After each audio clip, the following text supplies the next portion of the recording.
Pertama, Assalamualaikum warahmatullahi wabarakatuh.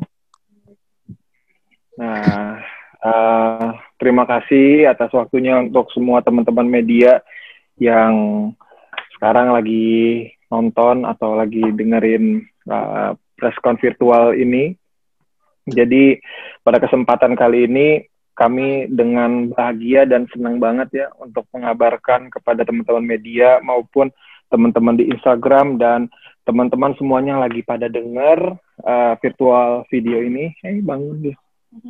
Kalau alhamdulillah kelahiran anak kami kedua berjalan dengan sangat lancar dan dengan normal dan cepat banget. Alhamdulillah juga sekarang kami juga sudah bisa pulang ya untuk perawatan dan istirahatan di rumah. Jadi betul-betul bahagia sekali kami bisa menyampaikan ini.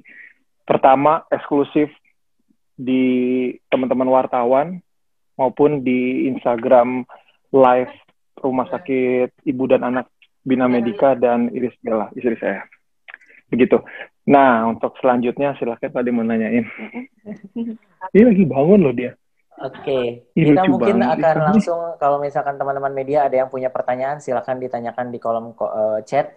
Boleh. Sebelumnya Kak Iris, boleh diceritakan dulu proses persalinannya kemarin. Tadi Kak Amar sudah cerita, dari Kak Iris boleh silakan diceritakan. Alhamdulillah sih semua berjalan dengan lancar. Memang awalnya deg-degan ya, karena kami juga kan punya traumatik di kejadian sebelumnya gitu. Makanya kita benar-benar nggak boleh salah pilih rumah sakit, nggak boleh salah pilih dokter gitu. Tapi alhamdulillah yang arahnya yang klik arahnya. Oh, arahnya. Ini yang tetap langsung kita persiapan operasi. Iya. Alhamdulillah. Dengan nyampe 20 menit alhamdulillah Dede Air langsung lahir ke dunia ya, Dede ya. Abang Air, maunya dipanggil Abang ya. Oke, Abang Air. Ya. Oke. Boleh diceritakan nama dari Airumi, Kak Amar? Ya.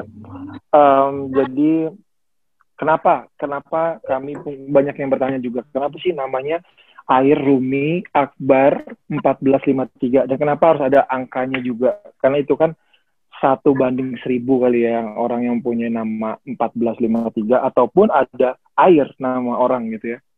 Jadi sebenarnya memang berpusat kepada kami harapan ya.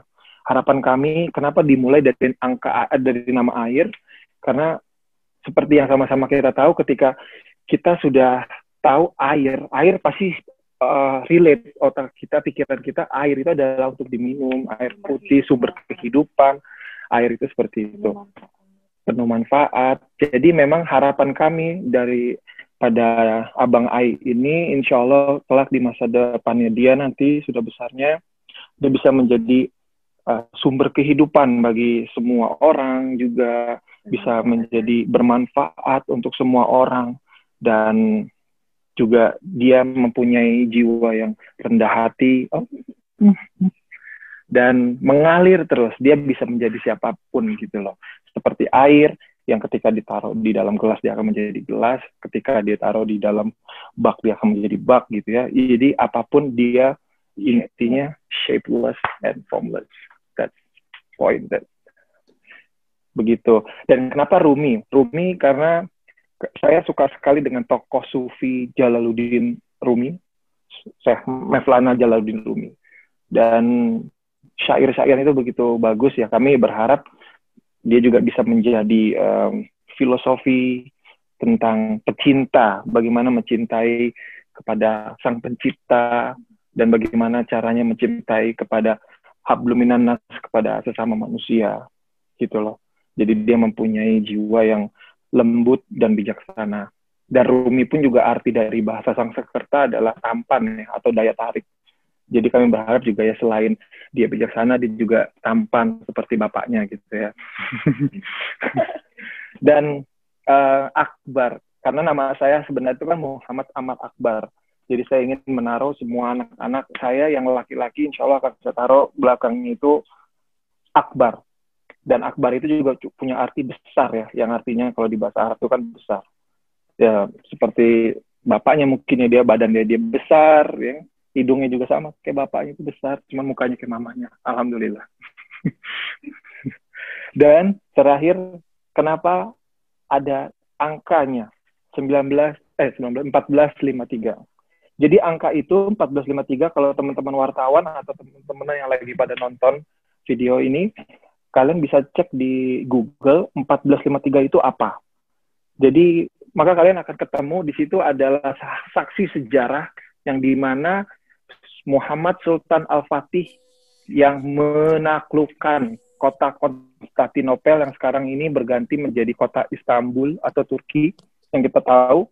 Dan di tahun 1453 itu juga sudah pernah dikatakan oleh Nabi Muhammad SAW akan adanya seorang pemimpin yang sebaik-baiknya pemimpin dan sebaik-baiknya pasukan yang akan menaklukkan kota Konstantinopel, yang dimana di zaman itu kota Konstantinopel itu adalah ibu kota jantungnya negara di seluruh dunia gitu loh. Ibaratnya kalau sekarang mungkin Amerika kali ya. Nah, dari situ juga sekaligus kebangkitan Islam Utsmaniyah, pemerintahan Utsmaniyah di Istanbul, Turki. Jadi kami berharap dengan nama air ada angka 1453 ini bisa menjadi pengingat untuk dia ketika, oh apa sih, kenapa sih nama gue itu harus ada angkanya, bapak gue naruh angkanya, dan dia searching di Google, mungkin masanya dia bukan Google lagi kali, atau apa gitu ya namanya, tapi pas dia searching dan dia lihat, oh iya, ternyata di tahun segini pernah ada seorang anak muda umur 21 tahun yang menaklukkan kota Konstantinopel, yang mana 1.700 tahun sudah pernah dilakukan oleh bapak, kakek-kakeknya, tapi tidak pernah berhasil. Dan di mana anak muda ini sudah dikatakan di hadis sahih ya, Nabi Muhammad SAW kalau dialah yang akan menaklukkan Konstantinopel. Jadi maksud saya, keharapan kami, semoga dia juga bisa menjadi penakluk dari semuanya dan bisa membawa sebuah perubahan besar, apalagi di negara ini juga gitu ya. Saya berharap dia bisa menjadi anak yang berbakti kepada negara dan agama pastinya. Dengan adanya angka keramat atau angka yang sudah disebutkan, tahun saksi sejarah yang sudah disebutkan, dia bisa belajar dari tokoh Sultan Al-Fatih. Seperti apa sih pemimpin yang sebaik-baiknya pemimpin yang dikatakan oleh Nabi Muhammad SAW, seperti apa sih sifatnya, dia bisa mempelajari itu. Jadi seperti itulah makna singkatnya yang bisa saya jelaskan dari nama anak kami, Air Rumi Akbar 1453. Masya Allah. Dalam sekali, filosof sekali. Luar biasa. Untuk rekan-rekan media, mungkin ada yang ingin bertanya atau ada yang ditanyakan, mungkin bisa kami open mic untuk satu pertanyaan, silakan. Boleh? Oke, sebelumnya kami mohon maaf jika acara ataupun juga konferensi pers kali ini memang sifatnya virtual, karena kita ketahui memang kondisinya saat ini tidak memungkinkan untuk tatap muka lebih jauh lagi. Silakan dari status selebritis. Pertama kami mengucapkan selamat untuk Amar dan Iris dengan kelahiran anak keduanya. Yang ingin kami tanyakan,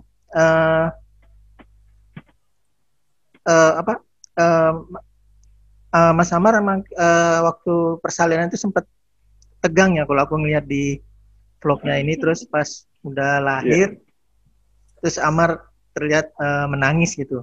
Gimana, bisa diceritain nggak waktu itu detik-detik menegangkan itu? Betul. Jadi memang sejujurnya saya ini kan takut sama darah ya Mas. saya ini nggak bisa ngelihat darah. Sementara istri ini kan harus dioperasi dan disesar gitu ya, which is kan itu dibelek gitu ya perutnya.